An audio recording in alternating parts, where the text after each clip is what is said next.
Hello everyone. Today we will continue the introduction about the horizontal curve estimation in route surveying. And this lecture will focus on the introduction about the method of laying out a curve, the compound curve, and the estimation of the intersection between the curve and a straight line. In the horizontal curve estimation, one major task is laying out a curve to connect two straight segments. And in this task, we need to identify stations located on that curve for the road construction work. There are actually many methods applied for laying out a curve. The first method we want to introduce will apply the deflection angle to identify the locations of the station. The figure here demonstrates the first method. In this figure, we will have the preceding segment, and the point A is the point of curve, which is the starting point of that curve, and AX is the extension of the preceding line. And we want to identify the location of point B and C on that curve. So basically in this method, we are given the radius of the curve, the intersection angle for the arc A to B, that is delta, and intersection angle for the arc of BC, that is theta. And we want to find the location of B and C. Basically, if we want to find out the location of point B, we need to use the given location A and identify the deflection angle and the distance of the chord A to B. With this information, we can find out the exact location of point B. Now let's see how we can identify this information. First, as we know that the intersection angle for the arc A to B is delta, then we can find the angle of XAB is half delta, as AX is tangent to that curve. And from the information in the previous lecture, we can then estimate the length of AB as 2r times sine half delta. So with these two information, we are able to find out the information of point B, and the angle XAB is just the deflection angle at point A. For the second point C, we need to find the deflection angle at point B. Basically, for this angle, you need to identify the angle of BAC and the angle of ACB. From this figure, you can see that the angle of BAC actually is half of theta, and the angle of ACB equals half delta. Based on the property of the triangle, you can then derive that the angle of YBC is theta plus delta over 2, which is the summation of the two angles. And then for the length of the chord BC, it can be estimated as 2 times r times sine half theta. So with the information of the angle YBC and the length of BC, we can identify the location of point C. Similarly, we can actually identify the location C just based on the deflection angle at the point A and the chord of AC. In that case, we have the angle XAC equal to half of theta plus delta, and the length of the chord AC equals to 2 times R times sine theta plus delta over 2. So either method is fine for us to identify the location of point C.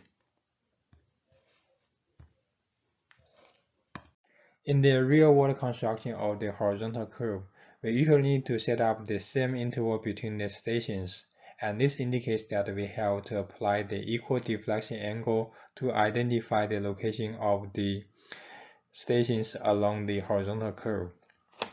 The figure here shows one example about the identification of the stations based on the equal deflection angle.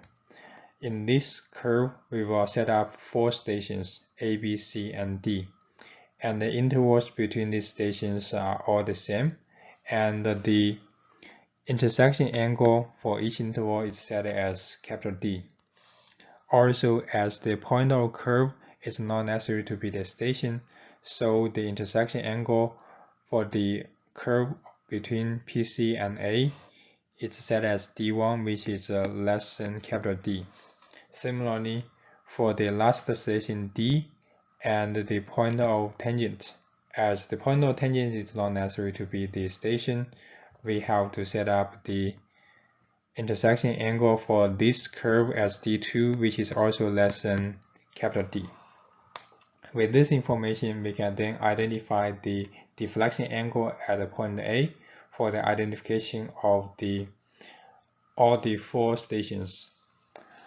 For the station A, we have the deflection angle as VAA equal to half D1. For station B, we have VAB equal to half D1 plus capital D, and VAC equal to D1 plus 2D over 2, and VAD equal to D1 plus 3D over 2. Finally, we have VAB equal to D1 plus 3D plus D2 over 2, which is the same to half I. Here, I is actually the intersection angle of the whole curve. In addition, we can use the value of the intersection angle to identify the length of the curve. For the whole curve, we have the length equal to I over 360 degree times 2 pi r. And if you replace I with the other intersection angle, then you can find out the length of the curve with respect to that intersection angle. Let's check one example to see how we can lay out the curve. Assuming that the station has been set at point C in this figure, and the station is 88 plus 00, which is 8800. The direction of the tangents CV and MV have been fixed by stacks, but the tangent distance have not been measured. The degree of the curve is set as 38 degrees according to the arc definition, and it's desired to stack 1/5 station on the curve, and we set the full station length as 100 meters. Also, we measure the distance from C to the vertex V as 245.029 meters, and the angle I is measured as 104 degrees 36 minutes. Then we want to find out the station along the curve. So first of all, we need to list all the information that we have. We are given the station at a point C, that is 8800, and we know the distance from C to V as 245.029 meters, and the angle of I is 104 degrees 36 minutes. In addition, we get the degree of the curvature dA as 38 degrees. Moreover, we know the full station length is 100 meters, and we want to stack 1/5 station, which means the interval is set as 100/5, that is 20 meters. With this information, we need to identify the stations set along the curve. Now let's see how we can solve this problem. First of all, we need to use the provided information to calculate the radius of the curve. For the calculation of R, we have to call the definition of the degree of the curvature for the arc definition. So that is dA over 100 equal to 360 degrees divided by 2 pi R. This indicates R equal to 360 degrees times 100 divided by 2 pi times the value of dA is 38. Then we will have the radius of the curve as 130.778 meters. And then we need to calculate the distance of AV for us to identify the station set at the point A, which is the point of curve. So for AV, we actually can call the formula that we specified in the previous lecture, AV equal to R times tangent half I. R is 130.778 and I is 104 degrees 36 minutes divided by 2, and we get a value of 195.084 meters. In addition, we can find out the total length of that curve, which is 100 times I divided by dA. That is 100 times 104 degrees 36 minutes divided by 38. That is 275.263 meters. With this information, we can then identify the station at point A and point B. So first, for the station A, which is the start point of that curve, that would be the station C plus the distance of CV minus the distance of AV. So the distance at the station C is 8800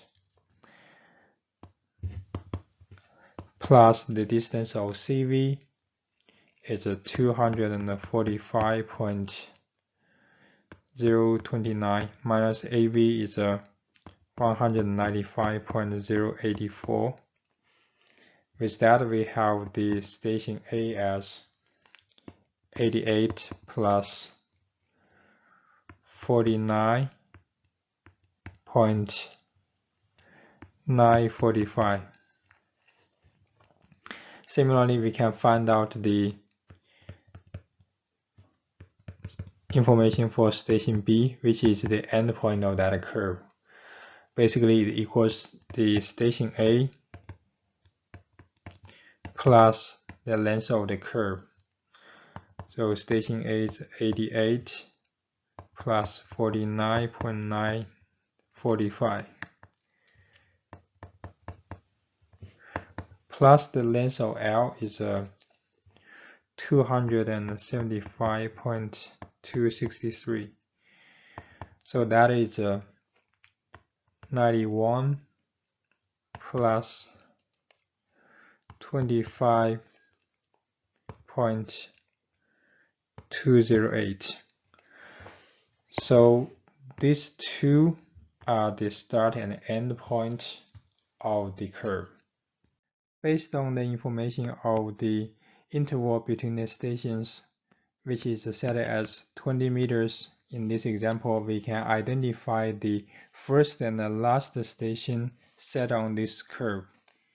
The first station can be determined based on the information of the point A,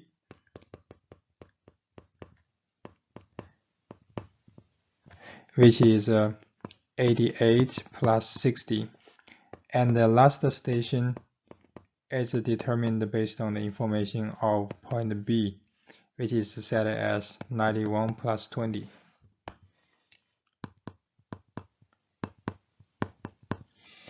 And then we can estimate the distance from point A to the first station, which is L1, that is 88 plus 60 minus 88 plus 49.945, which is 10.055 meters. We can also find out the length of the curve from the last station to point B as 91 plus 25.208 minus 91 plus 20, which is 5.208 meters. And then based on the definition of the curvature, we can find out the intersection angle about the curve from A to the first station and from the last station to point B, which is D1 over L1 equal to dA over 100, and give us the value as D1 equal to dA times L1 divided by 100, which is 3 degree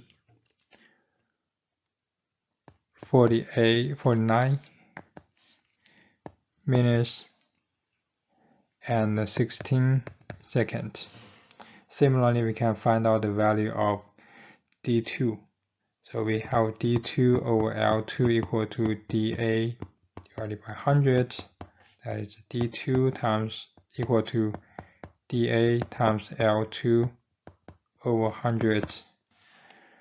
That is 18 minutes 44 seconds. We can also find out the value of half D1 is 1 degree 54 minutes and 38 seconds, and half D2 is 9 minutes 22 seconds.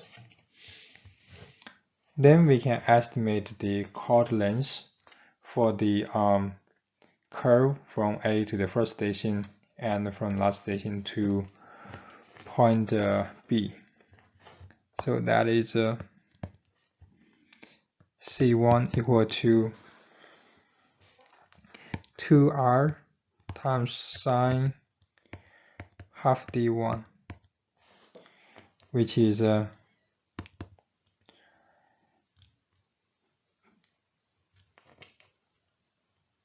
10.054 meters. And for C2, we can get the value as 2r times sine half d2, and the value is 5.207 meters.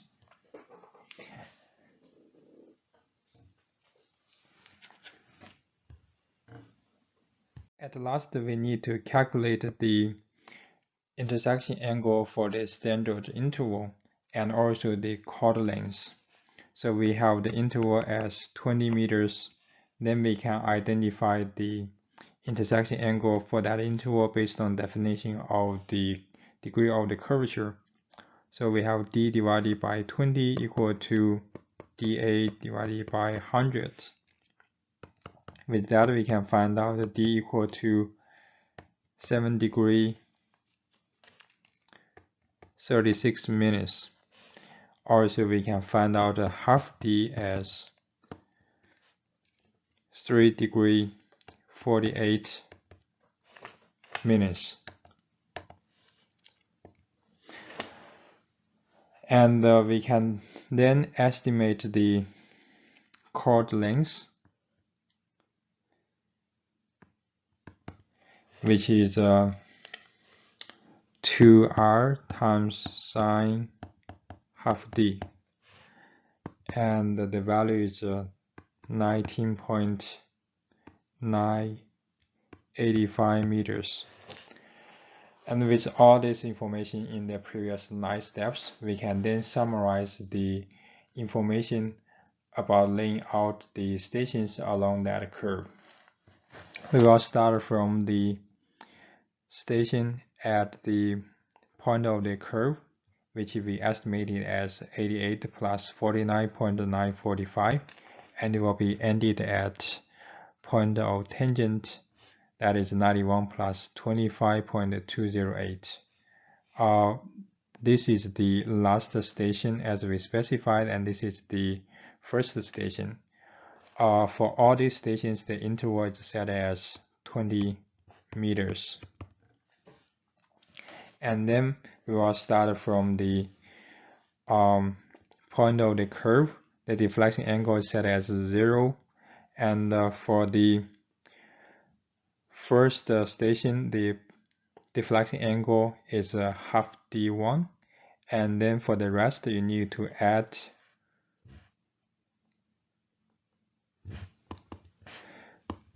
half d. This is applied for all the other sections until you reach to the last station. For the last one, you need to add half d2. Also, for the length of the chord, the first station, the length of the chord is 10.054 meters, and the last one is 5.207. For all the rest, they are all set as 19.985 meters. So that's all the information we need to get to complete the task of laying out the curve. We can also use the total station system to lay out the curve. In this method, we will place the total station at the point of the contact, which is the point A in this figure. And then we will determine the direction and length of the offset from the point of the contact. This offset will be applied to identify the stations along the curve, such as 90, 91, 92, as shown in this figure. To identify the offset, we need to find out the deflection angle,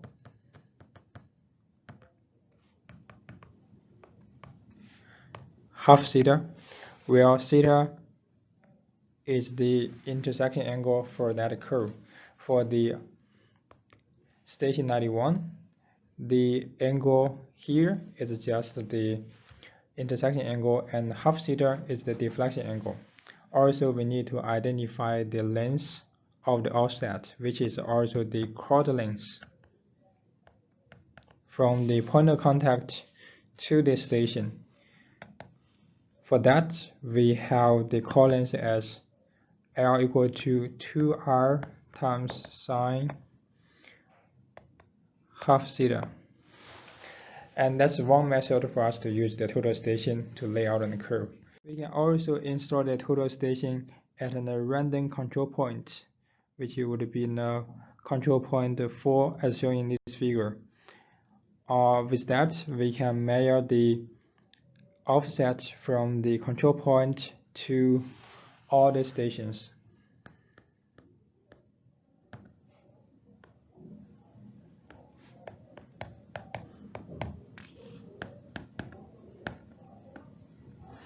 And we need to estimate the distance and the direction of these offsets.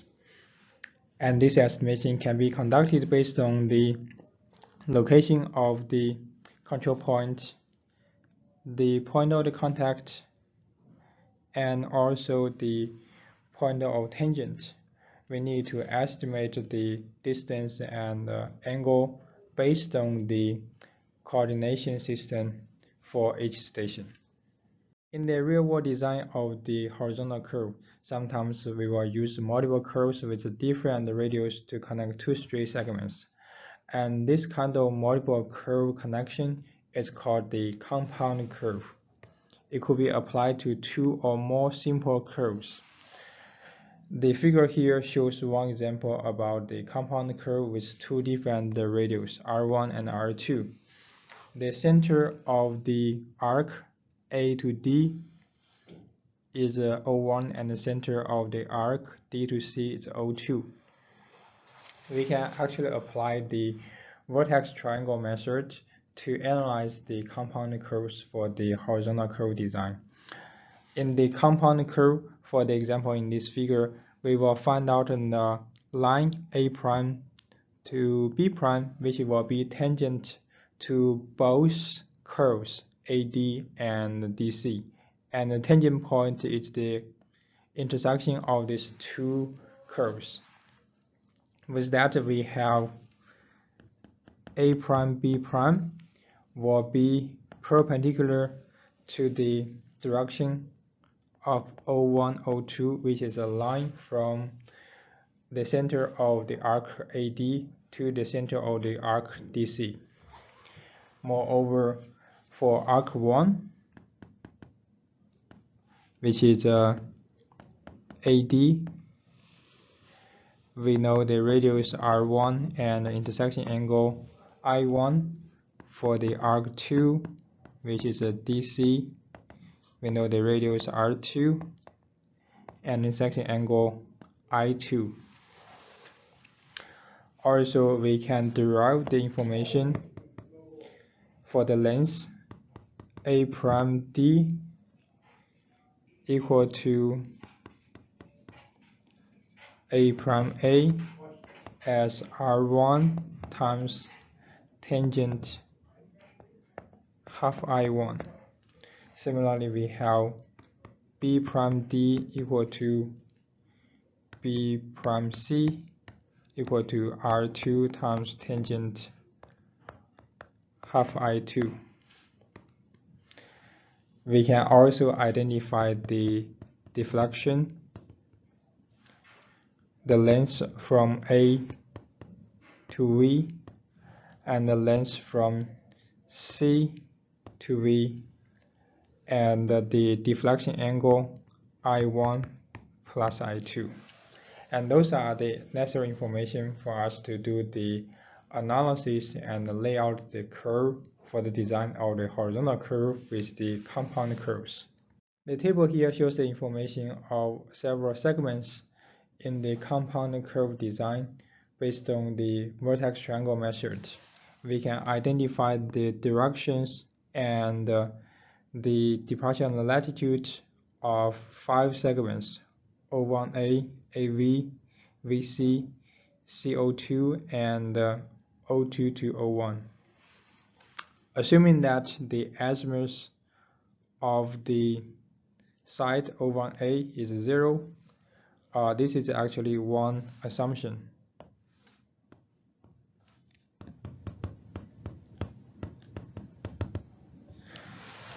And we are given the radius of R1, R2, and the intersection angle I1 and I2.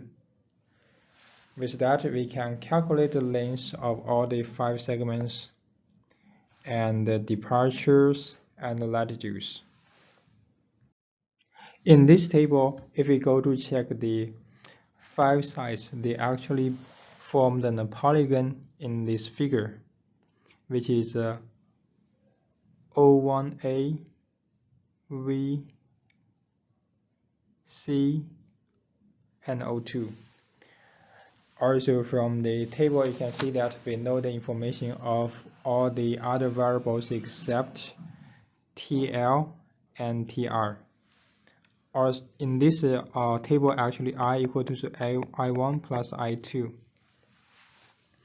So in order for us to find out the complete information of all the 5 sides, we have to find a formula to estimate TR and TL. For the estimation of TR and TL, we can use the property of the 5-sided polygon as shown in the figure on the right.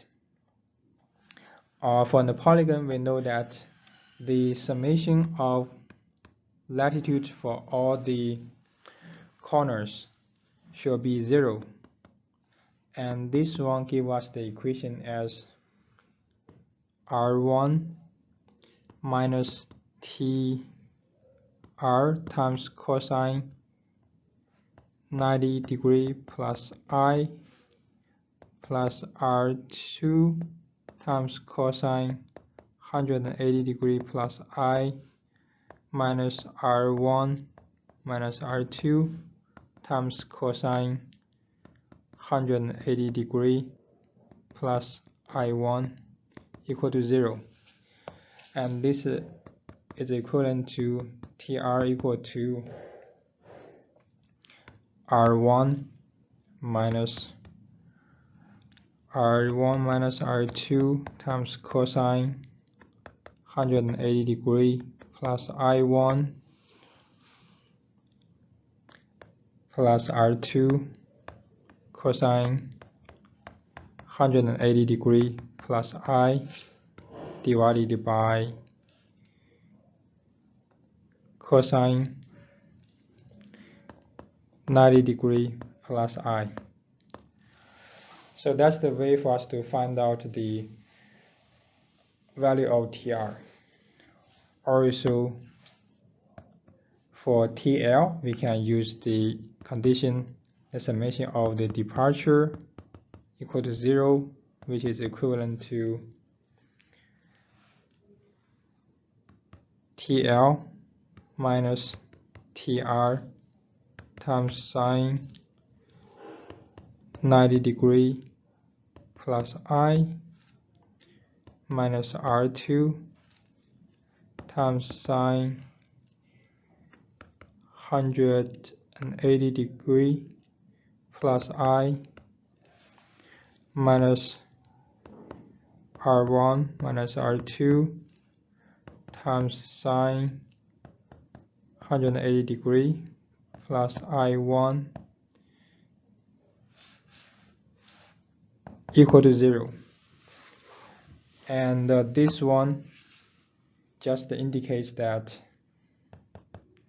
TL equal to TR times sine 90 degree plus I plus R2 times sine 180 degree plus I plus R1 minus R2 times sine 180 degree plus I1. So that's the way for us to find out TR and TL.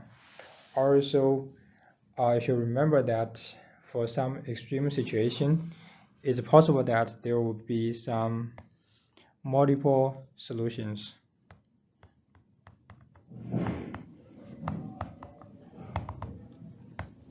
So we can not exclude this possibility.